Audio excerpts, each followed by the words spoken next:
الف لام میم صاد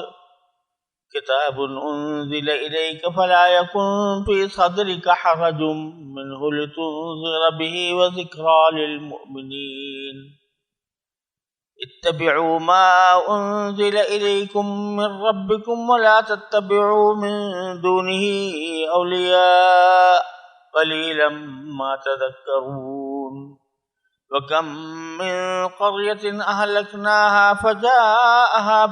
بَأْسُنَا بَيَاتًا أَوْ هُمْ قَائِلُونَ فَمَا كَانَ دَعْوَاهُمْ إِذْ جَاءَهُمْ بَأْسُنَا إِلَّا أَنْ قَالُوا إِنَّا كُنَّا ظَالِمِينَ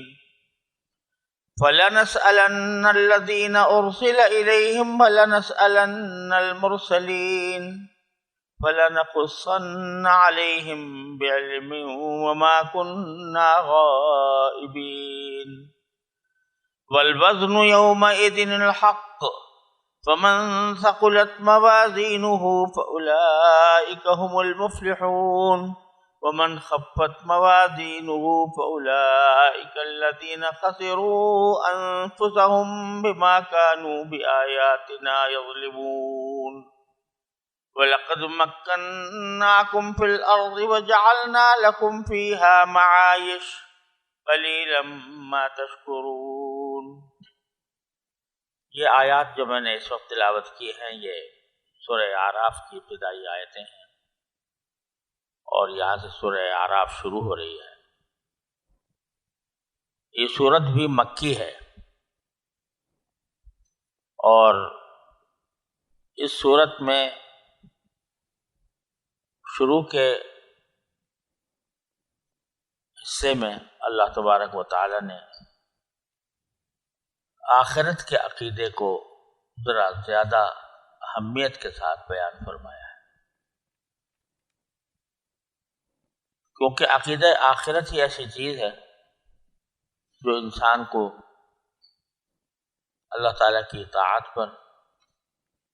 اور اللہ تبارک و تعالیٰ کے منع کیے ہوئے کاموں سے رکنے پر آمادہ کرتی ہے۔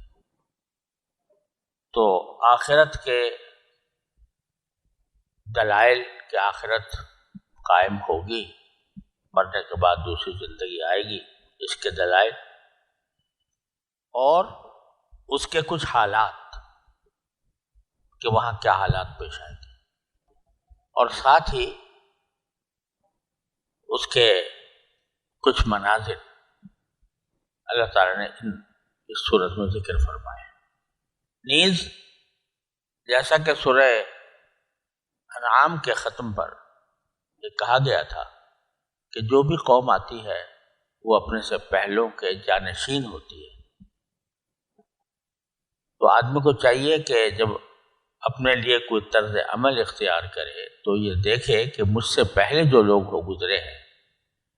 انہوں نے اللہ تعالیٰ کے ساتھ کیا معاملہ کیا اور اللہ تعالیٰ نے ان کے ساتھ کیا معاملہ، تو اس کی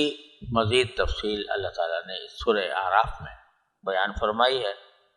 اور متعدد انبیاء کرام علیہ السلام کے واقعات تفصیل کے ساتھ بیان فرمائے ہیں۔ خاص طور پر حضرت موسیٰ علیہ السلام کے کوہ طور پر تشریف لے جانے کا واقعہ بھی مفصل طریقے سے اسی صورت میں آیا۔ اعراف کے لفظی معنی عربی زبان میں بلندیوں کے، عرف کی جمع ہے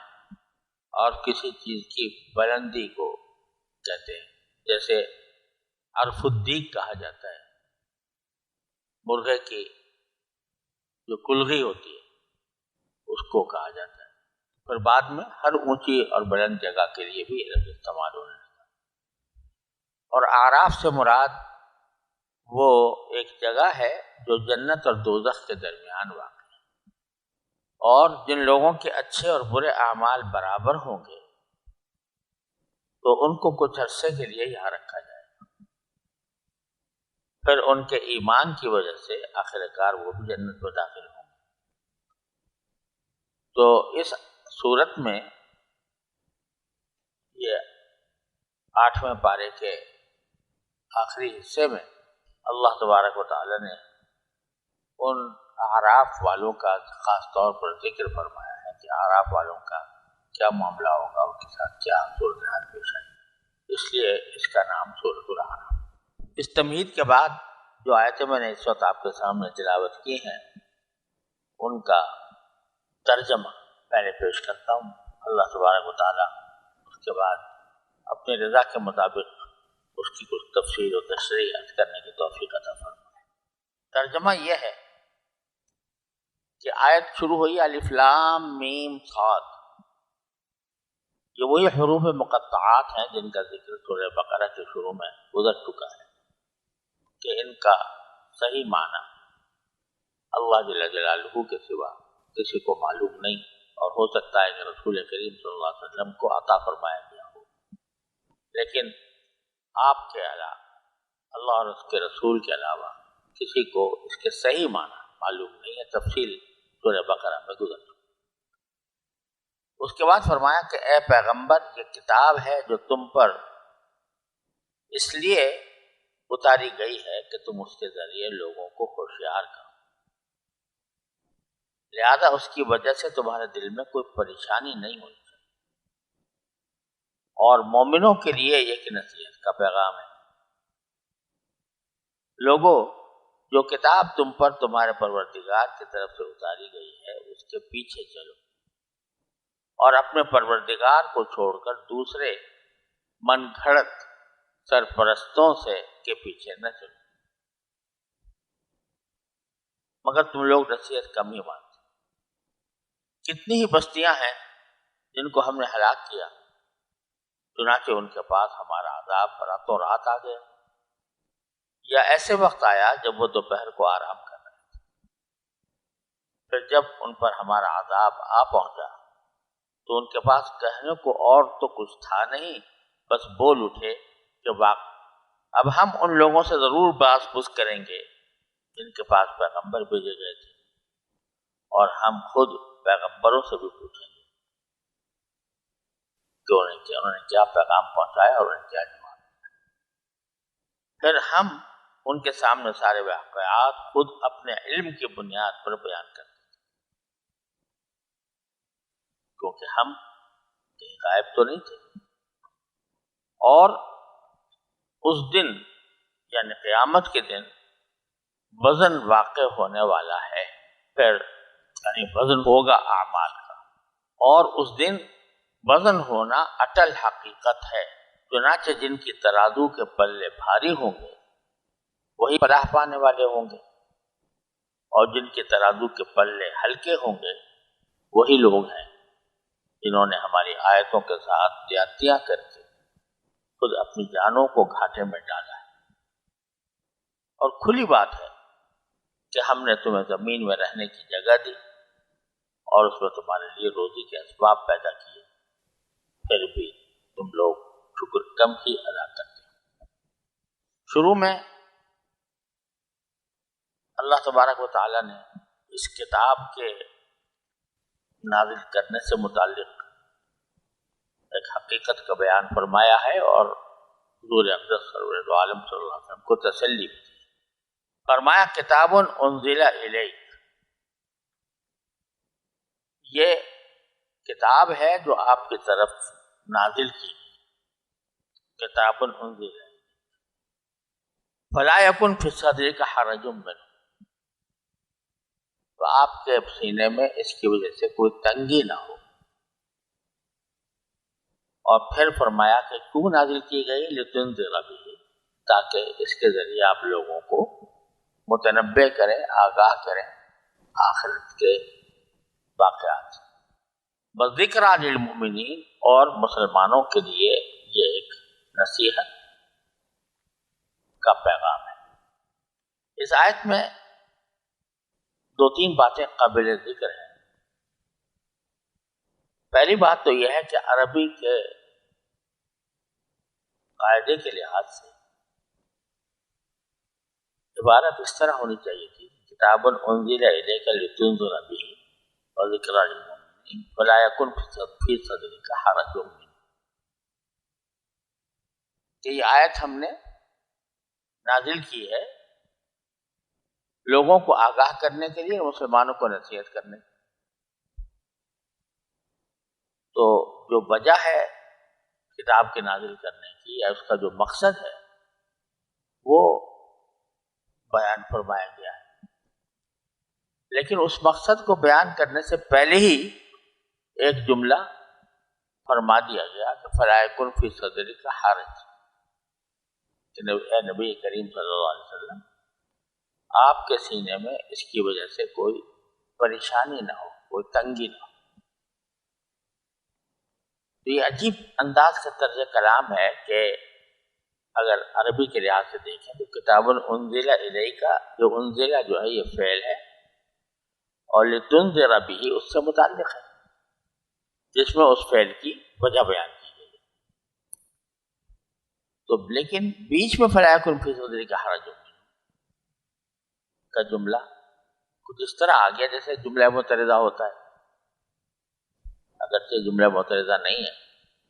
لیکن انداز ایسا ہے۔ کیا وجہ ہے کہ بیچ میں یہ بات پڑھنا؟ وہ یہ کہ یہ سمجھنا چاہیے کہ حرج سے کیا مراد ہے، کہ نبی کریم صلی اللہ علیہ وسلم کے سینہ اقدس میں کوئی تنگی نہ ہو، پریشانی نہ ہو، اس کا کیا مطلب؟ اس کا ایک مطلب تو یہ ہے تنگی نہ ہونے کا کہ آپ کو یہ خوف نہ ہونا چاہیے کہ لوگ مانیں گے نہیں، یا اس میری دعوت کے نتیجے میں مجھے کوئی تکلیف پہنچائیں گے، یہ خوف نہیں ہونا چاہیے۔ ایک تو بات ہے۔ دوسری بات یہ کہ آپ کو یہ فکر بھی نہیں ہونی چاہیے کہ اگر میری اس دعوت کو لوگوں نے قبول نہ کیا تو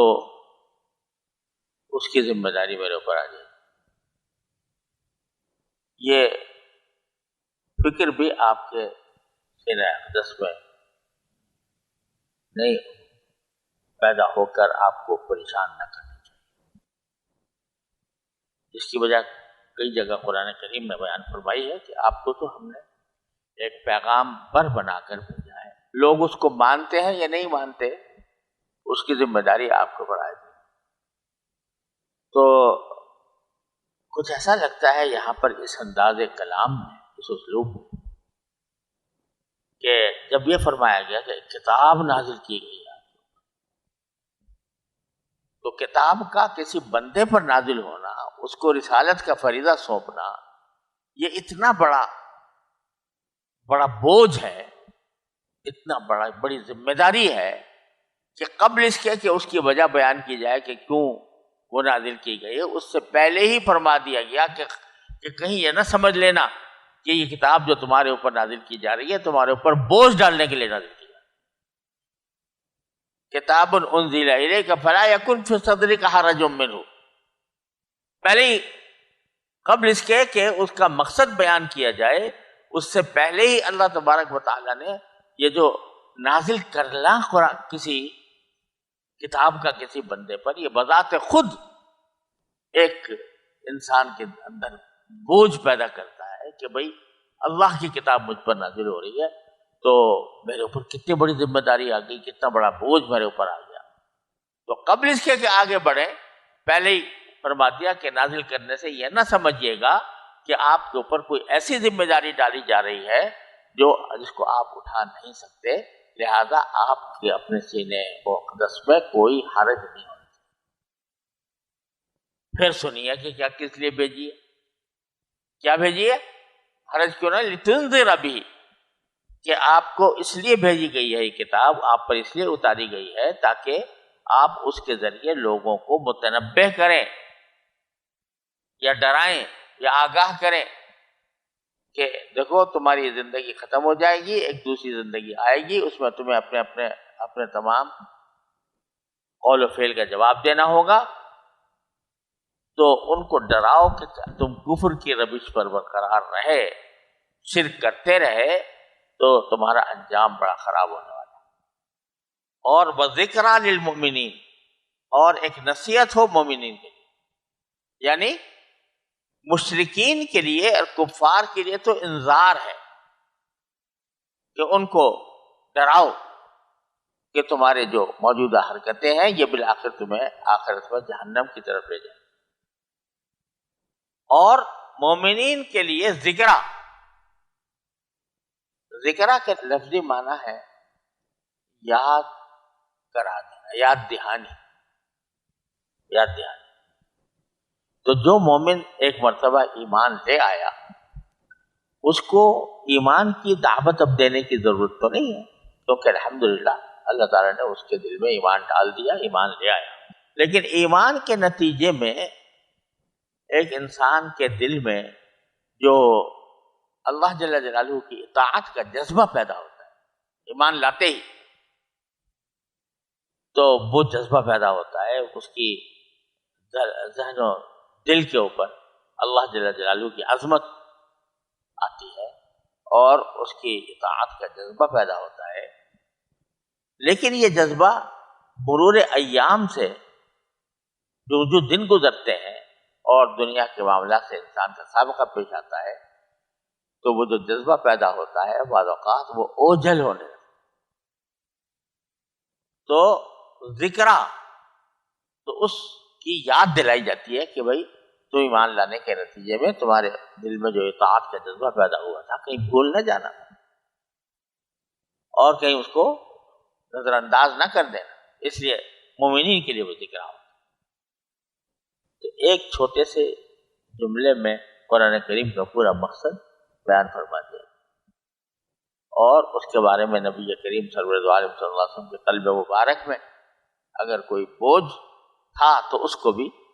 ساتھ ساتھ ظاہر فرما دیا۔ اب جو اصل پیغام ہے اس کتاب کا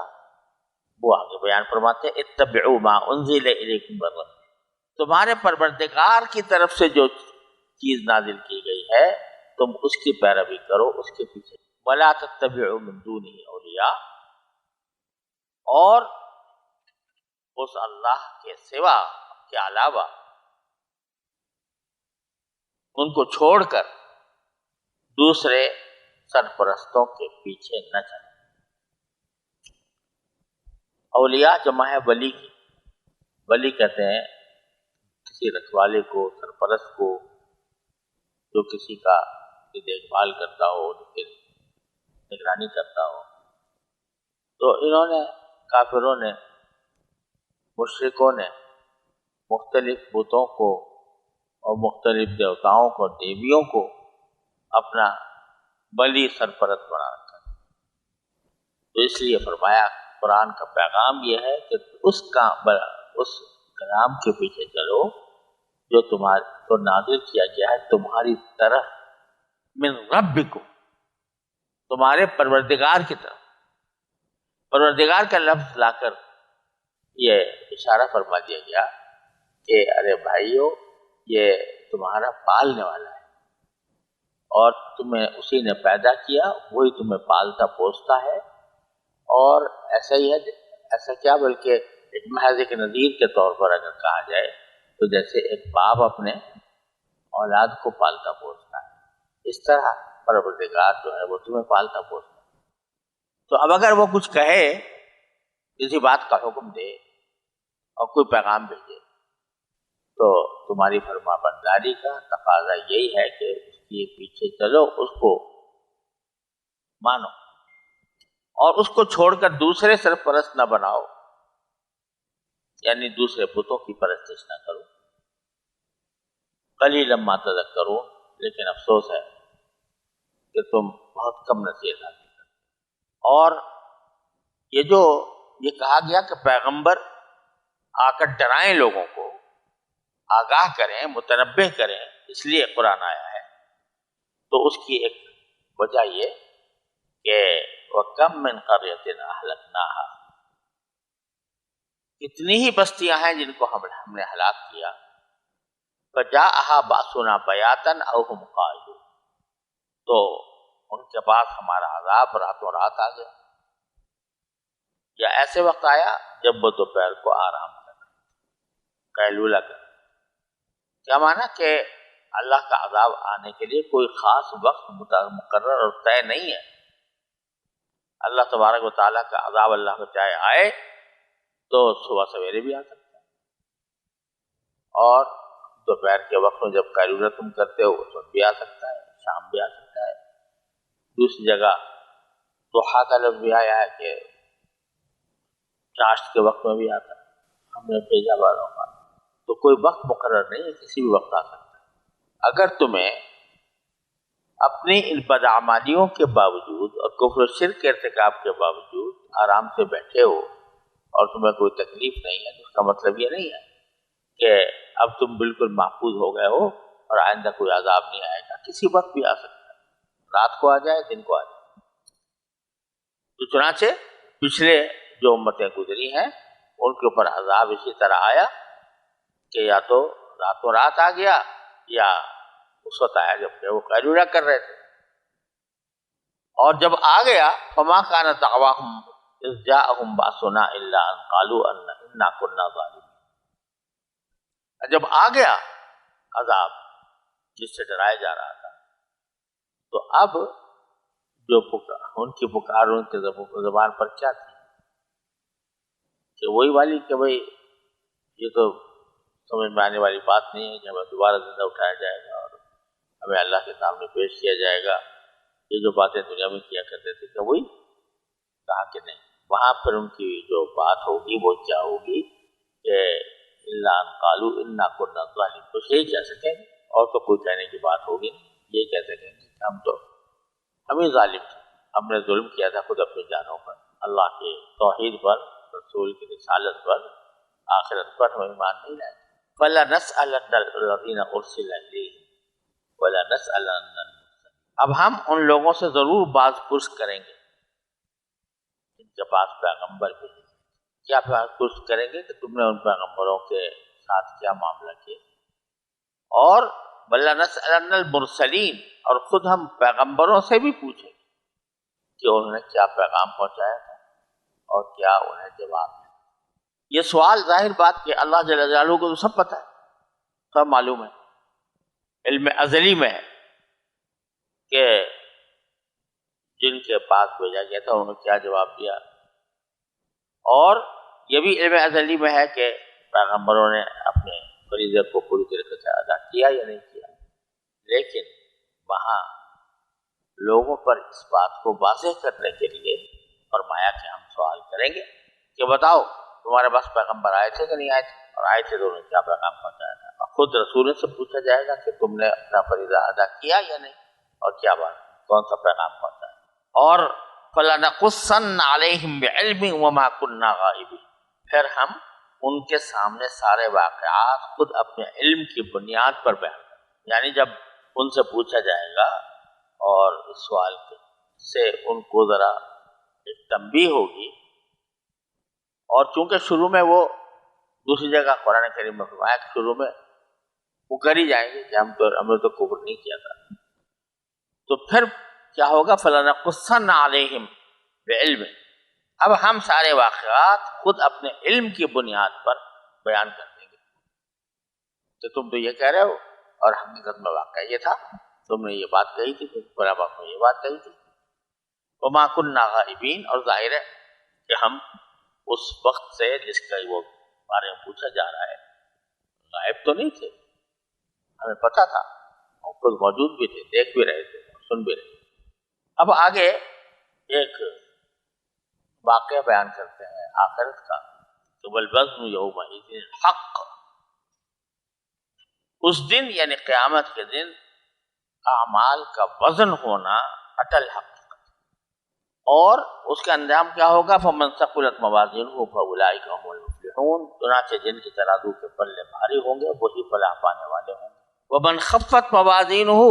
فَأُولَٰئِكَ الَّذِينَ خَسِرُوا أَنفُسَهُمْ، اور جن کے ترازو کے پلے ہلکے ہوں گے وہی لوگ ہیں جنہوں نے ہماری آیتوں کے ساتھ زیادتیاں کر کر کے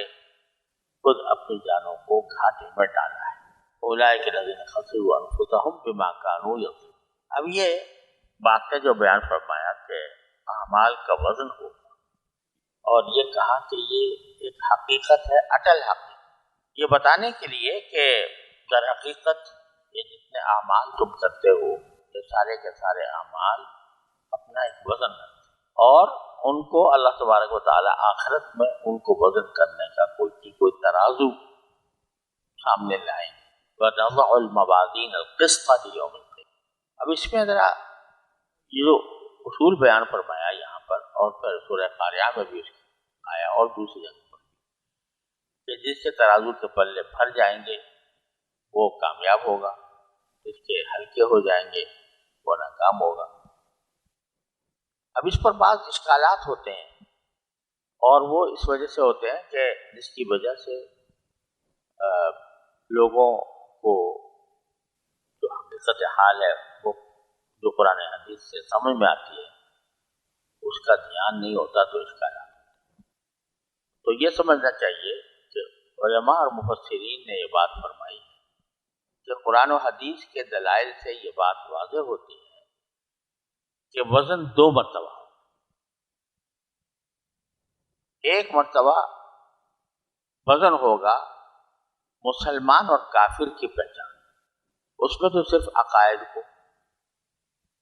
مد نظر رکھا جائے، اور اس میں وہ حدیث آتی ہے، مشہور حدیث ہے کہ ایک شخص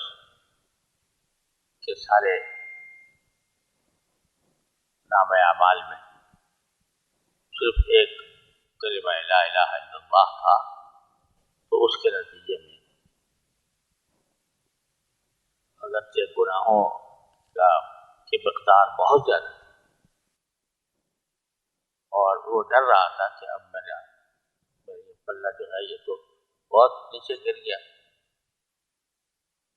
بدیوں والا، تو اللہ تعالیٰ کی طرف سے ایک چھوٹا سا پرچہ اس کے نیکیوں کے پلے میں ڈالا جائے گا، تو وہ پلہ جھک جائے اور بدیوں کا پلہ اوپر چلے جائے۔ تو لا الہ الا اللہ کا کلمہ انسان کی اعمال کے ترازوؤں کو نیچے لے جاتا ہے۔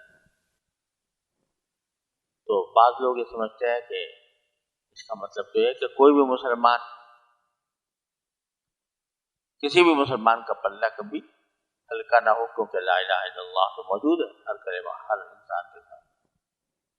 تو در حقیقت یہ ذکر ہو رہا ہے اس وزن کا جس میں مومن اور کافر کی تعین ہو، اس کے لحاظ سے کلمہ لا الہ الا اللہ باری کر دے گا پلے کو، اور یہ طے ہو جائے گا کہ یہ آدمی مسلمان ہے اور ایمان لائے ہوئے۔ لہذا پہلے وزن میں اس کے مومن ہونے کا فیصلہ ہو جائے گا اس طرح۔ پھر دوسرا وزن ہوگا وزن اعمال، یعنی مومن کے ہی وزن، ایمان طے ہو گیا کہ ایمان ہے اس کا، اور اس نے اب کچھ اچھے کام کیے کچھ برے کام کیے، تو اچھے کاموں کے لیے ایک پلہ اور برے کاموں کے لیے دوسرا پلہ ہوگا۔ اس میں دیکھا جائے گا کہ کس کا پلہ زیادہ بھاری ہو، کون سا عمل۔ تو اس طرح سے اس کے ذریعے فمن ثقلت موازینہ فہو فی عیشۃ راضیہ، وہ من پسند زندگی میں رہے گا، من خفت موازینہ فامہ ہاویہ۔ تو یہ دوسرا وزن ہے۔ اس بات کو اگر ذہن میں رکھا جائے تو اس سے جو بہت سی احادیث ہیں وزن اعمال سے متعلق، ان کی صحیح صورتحال اور صحیح مطلب اس کا سمجھ میں آ جائے۔ اسی طرح یہ بات بھی کہ اعمال کو کہا جاتا ہے کہ یہ اعراض ہیں اور ان کا وزن نہیں ہو سکتا، تو آج تو ہر طرح کے اعراض جو ہیں ان کا وزن ہو رہا ہے، سردی کا وزن ہو رہا ہے، گرمی کا ہو رہا ہے، آوازوں کا وزن ہو رہا ہے۔ تو اس لیے یہ فضول سوال ہے کہ اعمال کا وزن ہے۔ اگرچہ بعض روایات سے یہ بھی معلوم ہوتا ہے کہ انسان کے اعمال جو ہیں وہ آخرت میں جا کر کوئی متجسد شکل اختیار کرتے، جسمانی شکل اختیار، جیسے کہ زکوٰۃ نہ دینے والے کے بارے میں فرمایا گیا تھا، حدیث میں آتا ہے، قرآن کریم میں بھی ہے، سَيُطَبَّقُونَ مَا بَخِلُوا بِهِ يَوْمَ الْقِيَامَةِ، کہ قیامت کے دن یہ جس مال میں انہوں نے بخل سے کام لیا تھا وہ ان کے گلے کا توق بنا دیا۔ اور حدیث میں اس کی تشریح آئی ہے کہ ایک سانپ کی شکل میں وہ آئے گا اور اللہ میں اس کی باتوں کو چھیڑے گا اور کہے گا انا مالک انا کنزک، میں ہوں تیرا مال، میں ہوں تیرا کنز۔ تو مختلف اعمال جو ہیں وہ بعض اوقات کوئی جسمانی شکل بھی اختیار کر لیں گے، اور ان کے نتیجے میں وزن صرف اعمال کے آراز ہونے کی حیثیت سے نہیں بلکہ کل جوہر ہونے کے اعمال کا وزن۔ اور اللہ تبارک و تعالی نے بہت سے روایات میں بتایا ہے کہ ایک مومن کے ساتھ اللہ تبارک و تعالی وزن کے معاملے میں کتنا شفقت کا معاملہ فرمائے کہ سبحان اللہ کا کلمہ جو ہے وہ بانتہا وزنی ہو کر آئے، الحمدللہ کا کلمہ نہایت وزنی، سبحان اللہ العظیم، سبحان اللہ وبحمدہ سبحان اللہ العظیم، اس کو فرمایا کہ بڑا ثقیل ہو کر آئے میزان۔ تو بظاہر دیکھنے میں چھوٹے چھوٹے عمل ہوتے ہیں لیکن وہ اللہ تعالیٰ کے یہاں وزنی ہوتے ہیں۔ تو اس لیے کسی بھی چھوٹے عمل کو، کسی بھی چھوٹے عمل کو معمولی اور حقیر سمجھ کر چھوڑنا، کیا پتا کہ اللہ تبارک و تعالیٰ اسی کے اندر اتنا وزن پیدا فرما دے کہ ہمارا بیڑا پار ہو۔ پھر آخر میں اللہ تبارک و تعالیٰ نے ان آیات میں فرمایا کہ لَقَدْ مَكَّنَّاكُمْ فِي الْأَرْضِ وَجَعَلْنَا لَكُمْ فِيهَا مَعَاشٍ، کہ کھلی بات ہے کہ ہم نے تمہیں زمین میں رہنے کی جگہ دی، اس میں تمہارے لیے روزی کے اسباب پیدا، معاش معیشہ کی جمع ہے، زندگی گزارنے کے سامان وہ پیدا کیے، لیکن پھر بھی تم شکر بہت کم ادا کر۔ یعنی جس نے اللہ تعالیٰ نے تمہیں زمین پر جگہ دی ہے، اس کے لیے تمہارے لیے آزائش آسائش کے سامان مہیا کیے ہیں،